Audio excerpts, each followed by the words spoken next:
Bonjour, je vous souhaite un bon retour dans ce cours consacré à la sécurité des femmes journalistes. J'espère que depuis la dernière vidéo sur l'évaluation des risques, vous avez pu prendre le temps de faire votre propre analyse des risques et de consulter les différentes ressources que nous avons mises à votre disposition.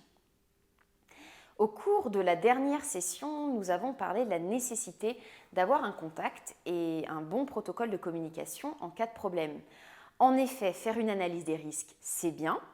La partager avec une personne qui peut s'activer au cas où il nous arrive quelque chose, c'est mieux, sinon ça ne sert pas à grand-chose. Dans ces moments-là, le temps est compté. On va donc parler du protocole de communication dans cette vidéo. Dans un second temps, on va aborder aussi la question de votre équipement de protection, un élément essentiel de cette phase de préparation. Dans votre analyse des risques, vous devrez faire figurer les noms et les numéros de téléphone des personnes avec lesquelles vous travaillez et qui seront en contact avec vous pendant la durée de votre mission. Vous avez aussi besoin des numéros de téléphone utiles, pour toute prise en charge médicale à l'hôpital. Assurez-vous de bien connaître le numéro des services d'urgence de là où vous vous rendez, car c'est différent selon les régions et selon les pays. Votre document doit préciser qui va être contacté en cas d'urgence et donc qui est la bonne personne à faire figurer. Si vous travaillez dans une rédaction, votre rédaction en chef sera l'un de vos points de contact. Il ou elle sera la personne qui devra savoir où vous vous rendez au jour le jour et pas seulement par rapport au contenu éditorial que vous devez livrer, mais aussi par rapport à ces questions de sécurité. C'est un dialogue qui va dans les deux sens, parce que votre point de contact au sein de la rédaction devra aussi vous tenir informé s'il y a des problèmes de sécurité dans la zone dans laquelle vous êtes. Dans des rédactions assez grandes, on va dire, il y a un ou une responsable sécurité qui pourra être aussi un point, faire des contacts réguliers avec vous. Cette question des points réguliers, elle est cruciale.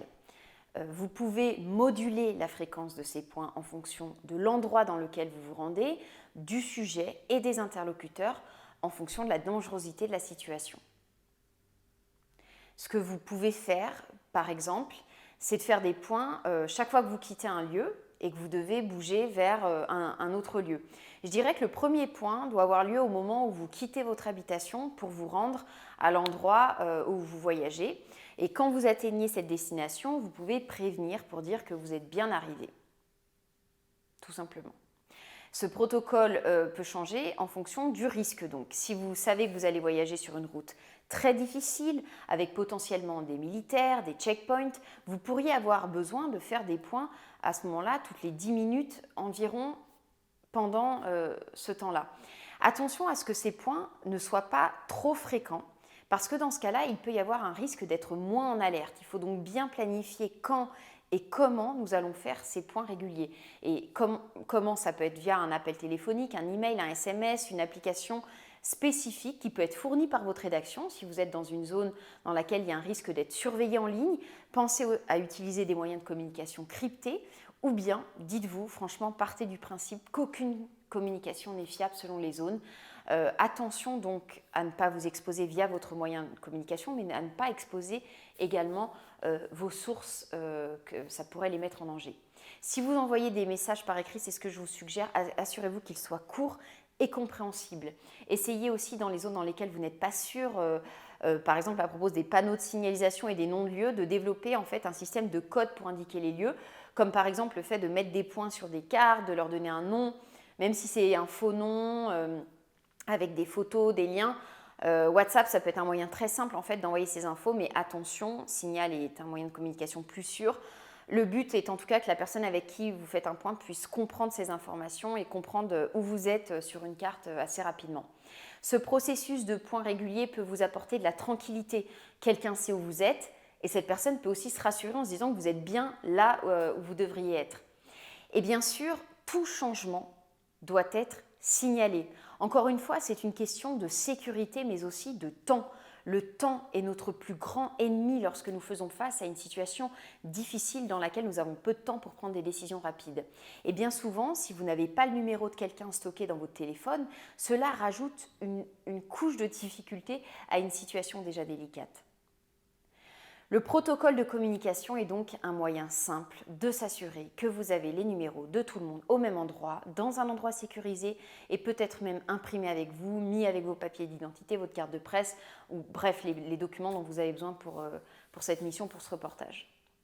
Cela nous amène à la réflexion suivante, quels seront vos moyens de communication une fois que vous serez sur le terrain en reportage.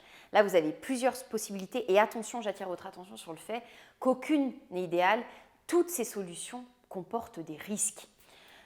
Premier moyen de communication, votre téléphone portable. Si vous arrivez dans une zone sensible, difficile de penser que vos communications ne seront pas surveillées. La plupart de nos contenus sur le téléphone sont en plus géolocalisés, ça permet de voir où nous sommes à n'importe quel moment. Vérifiez donc quand vous utilisez un smartphone quelles sont les applications qui peuvent vous tracer, enlevez-les au passage. Certains préconisent aussi de crypter les données, d'utiliser un second téléphone, un burner non relié à Internet et juste utilisé pour cette mission. C'est en plus des téléphones très robustes, ça va tenir la route. Toutes ces options doivent être adaptées au cas par cas parce que n'oubliez pas quelque chose, plus vous vous protégez et plus vous vous exposez aussi. Dans beaucoup de pays dans lesquels la liberté de la presse est réprimée, les journalistes sont considérés comme des espions. Et le fait d'observer ces pratiques sécuritaires très développées peut en fait attirer les soupçons. Ce qui ne veut pas dire qu'il ne faut pas se protéger, bien sûr. Donc, essayez dans tous les cas de prendre un téléphone avec le moins de données possible. Retirez-vous des groupes WhatsApp qui pourraient être jugés problématiques. Attention aux infos sensibles. Limitez autant que possible votre degré d'exposition et de vulnérabilité. Et vraiment, pensez à adapter chaque moyen de communication en fonction de chaque situation. Vous pouvez aussi télécharger des cartes de sorte à ne pas utiliser Google Maps ou une autre application qui devrait rester active. Dans les modules de ressources, je vous indique également des moyens de vous protéger au maximum par rapport au risque de cyberharcèlement, au risque de surveillance en ligne. Partez du principe que vous serez surveillé, que si l'accès à vos données n'est pas directement problématique pour vous, il peut aussi l'être vraiment pour vos proches, pour vos sources. Ce que vous diffusez sur les réseaux sociaux peut par exemple être utilisé contre vous pour collecter des informations personnelles sur vous, comme votre localisation. Le minimum aussi que vous pouvez faire, c'est d'utiliser un code pour sécuriser l'accès à votre téléphone, de bien vous déconnecter quand vous allez sur Internet, vous loguer à des sessions, d'utiliser des mots de passe longs, compliqués, de crypter vos appareils, d'utiliser un VPN qui ne vous rend pas invisible. Attention, pensez à consulter nos ressources sur ce sujet. Essayez de faire en sorte d'avoir le moins d'infos privées sur votre téléphone. Si vous allez notamment rencontrer quelqu'un pour une interview ou que vous allez dans un endroit où vous savez où vous pourriez être surveillé, voire détenu, justement parce que vous êtes une journaliste. Si vous allez travailler dans des lieux avec un réseau très limité, c'est assez inhabituel de nos jours, mais ça peut arriver dans certaines zones géographiques, si vous êtes sur un lieu d'une catastrophe naturelle par exemple, le téléphone satellite peut être utile. C'est certes très cher, mais vous pouvez en louer un et il existe un système d'abonnement. Les rédactions en ont parfois aussi. Cependant, vraiment encore une fois, soyez prudente, adaptez bien votre moyen de communication en fonction de la destination dans laquelle vous rendez. Par exemple, en Égypte, il est illégal pour un journaliste d'avoir un téléphone satellite. Vérifiez bien les règles pour chaque endroit dans lesquels vous allez. Et le troisième moyen de communication, c'est la radio avec un émetteur-récepteur. C'est utile d'avoir plusieurs moyens de communication, en particulier si vous voyagez en véhicule. Selon les contextes, ça peut être utile en fait de ce système de radio pour rester en contact les uns avec les autres si l'accès aux moyens de communication est limité. Vous pouvez à ce moment-là aussi utiliser des radios avec des collègues qui couvrent avec vous des manifestations quand il y a des mouvements de foule. Mais encore une fois, il faut être prudent parce que ça peut donner l'impression d'appartenir aux forces de l'ordre si vous utilisez ce matériel et donc ça pourrait vous mettre en danger. Enfin, vous pouvez utiliser une valise satellitaire BGAN, Broadband Global Area Network en anglais. C'est un petit satellite que vous emportez avec vous, un peu comme un ordinateur, de sorte à pouvoir transmettre des données, que ce soit des rushs vidéo, des emails, des images à envoyer à votre rédaction. C'est très utile pour travailler dans des zones où les communications sont difficiles, particulièrement dans les zones de conflit et de catastrophes naturelles par exemple. Mais là encore, le fait de posséder une valise satellitaire peut vraiment vous exposer, donc attention. On a parlé du protocole de communication, des moyens de communication. La dernière partie de cette vidéo va être consacrée à votre équipement personnel de protection et à ce que vous emportez avec vous. Souvent, vous devez vous déplacer, porter du matériel, il faut donc réduire votre pactage au minimum, hein. Il faut faire une liste des choses à prendre au début, de sorte vraiment à ne prendre que l'essentiel avec vous. La liste de ce que vous emportez avec vous est personnelle et adaptée à chaque déplacement. Nous avons préparé une fiche réflexe pour ce cours qui peut vous servir de base de réflexion. Donc à quoi est-ce que vous devez penser? Aux documents pour voyager, il faut faire des demandes des visas en temps et en heure, avoir une copie de votre carte d'identité, une assurance voyage, vérifier ce qui est exigé par le pays, les tests PCR de moins de 72 heures, attestation de vaccin contre la fièvre jaune, etc. Renseignez-vous bien en amont. Ça peut être compliqué pour vous de financer tout ça, selon votre situation. Il n'y a pas toujours d'assurance prévue pour les journalistes, mais vous pouvez au moins essayer d'avoir une couverture médicale basique. Et je parle donc pour les journalistes indépendantes, hein, les freelances, car beaucoup de rédactions prévoient quand même des polices d'assurance pour leurs journalistes. Et même si vous avez une police d'assurance, faites attention à bien la vérifier sa validité et bien vérifier pour comprendre en fait ce à quoi elle vous donne accès. Prenez une copie avec vous ainsi que le numéro de téléphone à contacter de sorte à ce que vous sachiez comment mettre en place cette assurance au cas où vous en ayez besoin. L'autre chose dont vous pourriez avoir besoin, que vous pourriez avoir besoin d'apporter avec vous, ce sont les lettres de permission. Et parfois, ça prend du temps en fait, de les obtenir. Le fait d'avoir une sorte de permission formelle ou une lettre en tête, ça peut nous aider dans certaines situations difficiles. Bien sûr, assurez-vous de transporter avec vous votre carte de presse, hein, on en a parlé rapidement. C'est bien de ne pas la sortir, mais toujours savoir où elle est et de l'avoir sous la main. Dans certaines situations, mieux vaut ne pas la montrer. Je vous conseille aussi de garder un fond de sac que vous garderez avec vous et c'est vos affaires importantes et vous pouvez avoir un deuxième sac. Et ce fond de sac, il va être utile pour être plus rapide dans vos déplacements. Vous pouvez garder vos téléphones, vos infos perso, un kit de soins premier secours qui peut être composé en fonction de l'endroit dans lequel vous vous rendez, si vous voyagez, que vous tombez malade par exemple. Et en plus de ça, un petit kit d'urgence avec des tampons, des serviettes hygiéniques, des médicaments dont vous pourriez avoir besoin juste dans l'hypothèse où voilà, ils ne seraient pas disponibles sur place. Assurez-vous d'avoir donc cette trousse de soins basique. On va en reparler aussi dans le prochain module. Quand vous pensez à quel matériel prendre avec vous, il y a une liste de choses que vous pouvez préparer selon le type de sujet que vous couvrez. Un ouragan, un tremblement de terre, une manifestation, un coup d'État. Voilà, c'est différent selon les menaces que vous avez déjà identifiées aussi en faisant un travail similaire. En plus des choses essentielles dont nous avons besoin, nous devons aussi nous assurer que nous avons des fonds sur nous, que ce soit une carte de crédit prépayée, du cash dans une monnaie que nous avons besoin d'utiliser où nous sommes. Vous pouvez mettre cet argent dans une pochette sous votre ceinture. Je trouve aussi que les sacs en plastique zippé sont très pratiques pour répartir l'argent dans plusieurs endroits et mettre des affaires de toilette dont vous pourriez avoir besoin, que ce soit du gel antibactérien, des lingettes nettoyantes et bien sûr un masque dont vous avez besoin pour vous protéger, vous et les autres, du Covid. Dans ce cas-là, vous pouvez privilégier le FFP2. Il y a bien sûr toutes les protections additionnelles dont vous aurez besoin en fonction de la nature des menaces auxquelles vous ferez face en reportage. Et encore une fois, pensez à adapter votre équipement personnel de protection en fonction de la menace. Si on marche au milieu d'une manifestation pacifique, le corps entièrement protégé par une armure avec des plaques balistiques, on va attirer beaucoup trop l'attention en fait. Par ailleurs, porter beaucoup d'équipements sur soi, ça peut être très fatigant et du coup, on va mettre plus de temps à couvrir une histoire en fonction de l'environnement, de la chaleur, tout ça. Donc, il faut vraiment penser à toutes ces choses-là.